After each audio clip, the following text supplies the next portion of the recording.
We need to set the example for people. People are not going to believe everything you say, but they will believe everything you do. Let me get you to do this for me. Will you please empty your hands right now? I'm going to simply say 1, 2, 3, go. Then I'd like to get you just to slap your hands, okay? 1, 2, 3, go.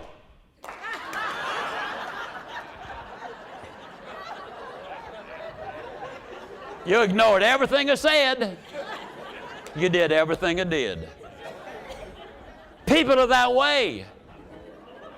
They might not believe everything you say, but they will believe that you believe everything you do is the right thing to do.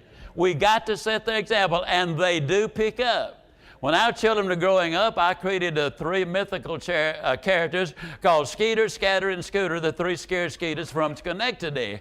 And every night I'd tell my kids all about these things. Today my son has got Wally the Weasel, and he is teaching his daughter those things. They pick it up from us. They follow us, the example we set. So important. We need to understand that, folks, and we really need to be about teaching those people in our pews what they need to do. We need to understand that, ladies and gentlemen, 96%, my speaker friends say to me, does it ever affect your career? What happens there? I said, let me tell you something, a fact of life. 96% of the people in America believe there is a God. That's a fact. Why should I risk offending 96% of my audience by not telling them and talking to them about something they already believe in? That ain't even good marketing. As a marketing question, just as a matter of curiosity, how many of you have ever either heard me before, or else this is going to be your first time? Could I see your hand, please? All right, well, you're still here, and that's good. I'm glad to know that we're there. Let me tell you something. So many people are just convinced they should not talk about their faith outside of the church and the home. Tom Harkin is a good friend of mine. He owns a couple of Mexican restaurant chains. He's gotten the Horatio Alger Award. He could not even read until after he was 30 years old. He's an amazing man. He's gotten several honorary doctorates, and he was telling us that at one of the prestigious universities when he got there, one of the gurus, one of the executives, part of the, the organization there, said, now, Tom, we've got some people in the audience that are going to, we're hoping they'll increase our endowment funds and all. You're not going to talk about that God stuff, are you? Well, Tom said it absolutely stunned him. He had never had anybody say something like that to him before. He didn't know what to say, so he called his wife. He always called her Miss Melba. He said, Miss Melba, what am I going to say? She said, Tom, don't worry about it. God will tell you what to say. Well, when Tom stood up to speak, he said the first words out of his mouth is, what this university needs is God, and they need Him right now.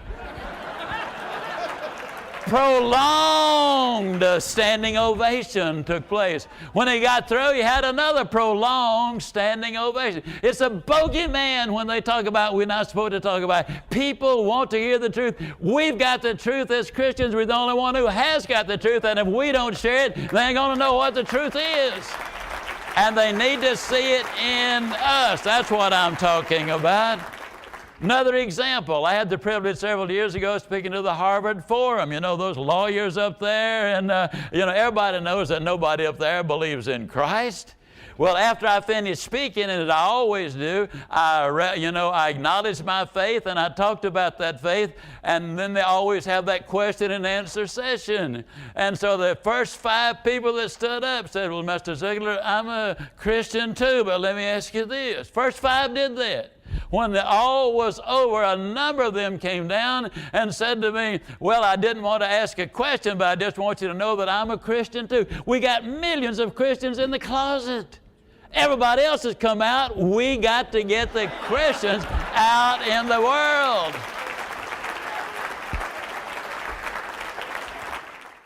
But we as Christians have not educated our people about what we've got to sell. And it's the greatest thing in the history of man. And we need, ladies and gentlemen, we need to be spreading the word. We got to educate those people in the pews. We got to get them in their Bibles. We got to have them in Bible studies. We've got to have them to clearly understand the importance, what is at stake right now. What's happening in America is exactly what happened in Nazi Germany a number of years ago, and it doesn't take but just a little bit of time for those things to happen. You see, I didn't even realize this until a couple of 3 years ago. Ed Silvoso, an Argentinian who is an evangelistic preacher, has a book, Anointed for Business. When I read it, I learned some things. I already knew them, and yet I really did not know them. He pointed out that Christ's ministry on earth was for 3 years, but he was a businessman for roughly 15 years. He didn't make all those beds and bunks and tables and chairs and cabinets for himself. He sold them. He was a businessman. Every disciple he had was a businessman. And there never was a miracle performed in a temple or a synagogue. It was always on the job. That's where it happens, pastors, out there. But you got to equip them, encourage them, inspire them, teach them how they can get out there and share their faith. When I was first saved, I've been in sales all of my life. I'm proud to be a salesperson. I frequently in sales training tell people that with the exception of the ministry, the most integrity is required by the professional salesperson. We are trained to persuade. And an immoral, illegal salesperson can persuade people to buy things they got no need for, no money to buy it with, and they got it overpriced and everything else. That integrity is at stake right there. You know, Emerson said, ability without honor has no value. We need to impart these principles and these things to all of the people that we have in front of us, and we need to get people excited about fulfilling that Great Commission. A very wise Christian leader once said, witness to everybody, if necessary, use words. I think that's wrong. I think that's a mistake. The only perfect person who ever walked this earth after every miracle verbalized what had happened. You see, atheists are good people too on many occasions. They just go into hell, but they are good people. Now, the difference there simply is that we as Christians, we've got the inside shot. John 14:16 said, I am the way. Christ said, I am the way, the truth, and the life. No man comes to the Father except by the Son. A lot of people say, well, isn't that arrogant, narrow-minded? Well, of course it is. Thank God it's narrow-minded, because all truth and all science is narrow-minded. 2 + 2 is 4, as any mathematician will tell you. Try to persuade him it's 5 and you won't get anywhere. Try to tell a map maker that Europe is south of America and they'll think you're crazy. All science literally is narrow-minded, and we need to understand that. When I was first saved, one of the first prayers I uttered was, Lord, I'm a salesman, been a salesman all of my life. I started selling when I was 8 years old, literally selling turnip greens and milk and vegetables on the streets of Yazoo City, Mississippi. Now, I know a lot of folks claim to be from Yazoo City just trying to impress people, but I really am. When I was a boy over in Mississippi, my mama used to say to us boys, I'm the 10th of 12 children, 6 of us still at home. When Dad died, still too young to work, she always told us that boys don't ever ask anybody where they're from. She said, if they're from Texas, they'll tell you. And she said, if they're not, why would you embarrass them by asking? You know, and I thought that made us a whole lot of sense. When I was first saved, I asked God, I prayed, Lord, give me a method whereby I can witness to people and they will ask me, what is that? Well, God gave me this almost instantly. If you see my lapel pin, it is an ichthus, a fish with a 7 superimposed over it. There's almost never a week goes by that somebody doesn't say, well, now, I know about the ichthus, I know about the fish, but what is that 7? I've had everything, but do you sell 7 Crown, or is that a Seventh-day Adventist? What is that? I said, it's a reminder. There's 7 days in every week. They all belong to Jesus Christ. There's no such thing It's an oxymoron. There's no such thing as a Sunday Christian. You either are or you ain't. The day of the week's got nothing to do with it. I don't worship a part-time Lord, so I don't serve Him on a part-time basis. If I treat you any different on Thursday than I did on Sunday, that means I didn't know Him on Sunday. And so, ladies and gentlemen, when we start looking at God's manual for success, and I got to tell you, I believe this Bible from Genesis to maps. And sometimes I think the maps have been inspired. I believe the jackass talked and the axe head floated. I believe everything that is in this book. And the bottom line is, when people... I frequently say that, courage is transferable. So is our faith. When we've got a catching faith, I had a friend of mine who lay dying of cancer a number of years ago, and as I talked with him, he said, Zig, the thing I want to be is contagious. Everybody that gets around me, I want them to catch what I've got.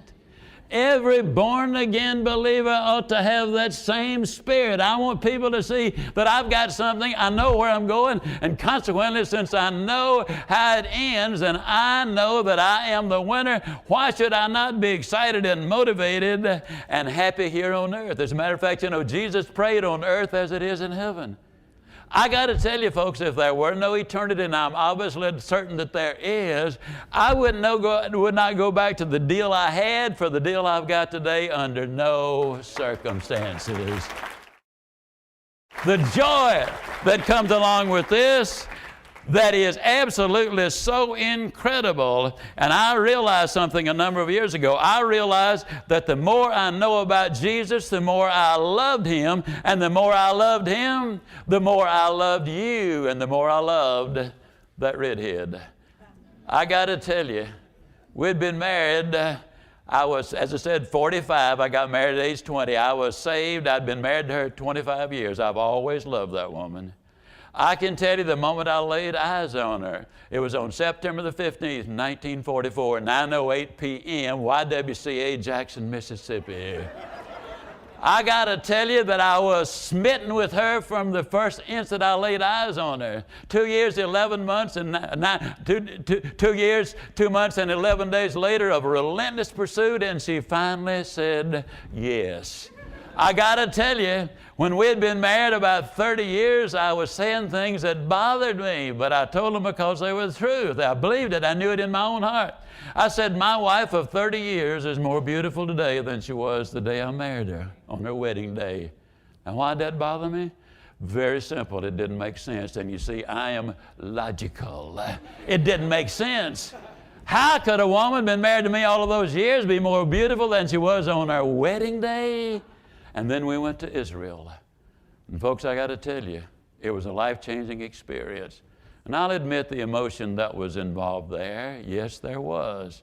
I'd walked into the tomb where they said he had been laid. I'd served the Lord's Supper as a deacon in the Garden of Gethsemane. We spent a lot of time around the Sea of Galilee where much of his ministry had taken place. We saw a whole lot of things, and on Sunday morning at the church service, Pastor Ben Glosson from Hazelhurst, Georgia, was up preaching a powerful sermon, and as he was preaching this sermon, right in the midst of it, he broke out in song and had a beautiful singing voice. How great thou art. And as he was singing, I became aware of the fact that my eyes were just leaking tears. I was crying profusely. 99 times out of 100, God speaks to me in His book.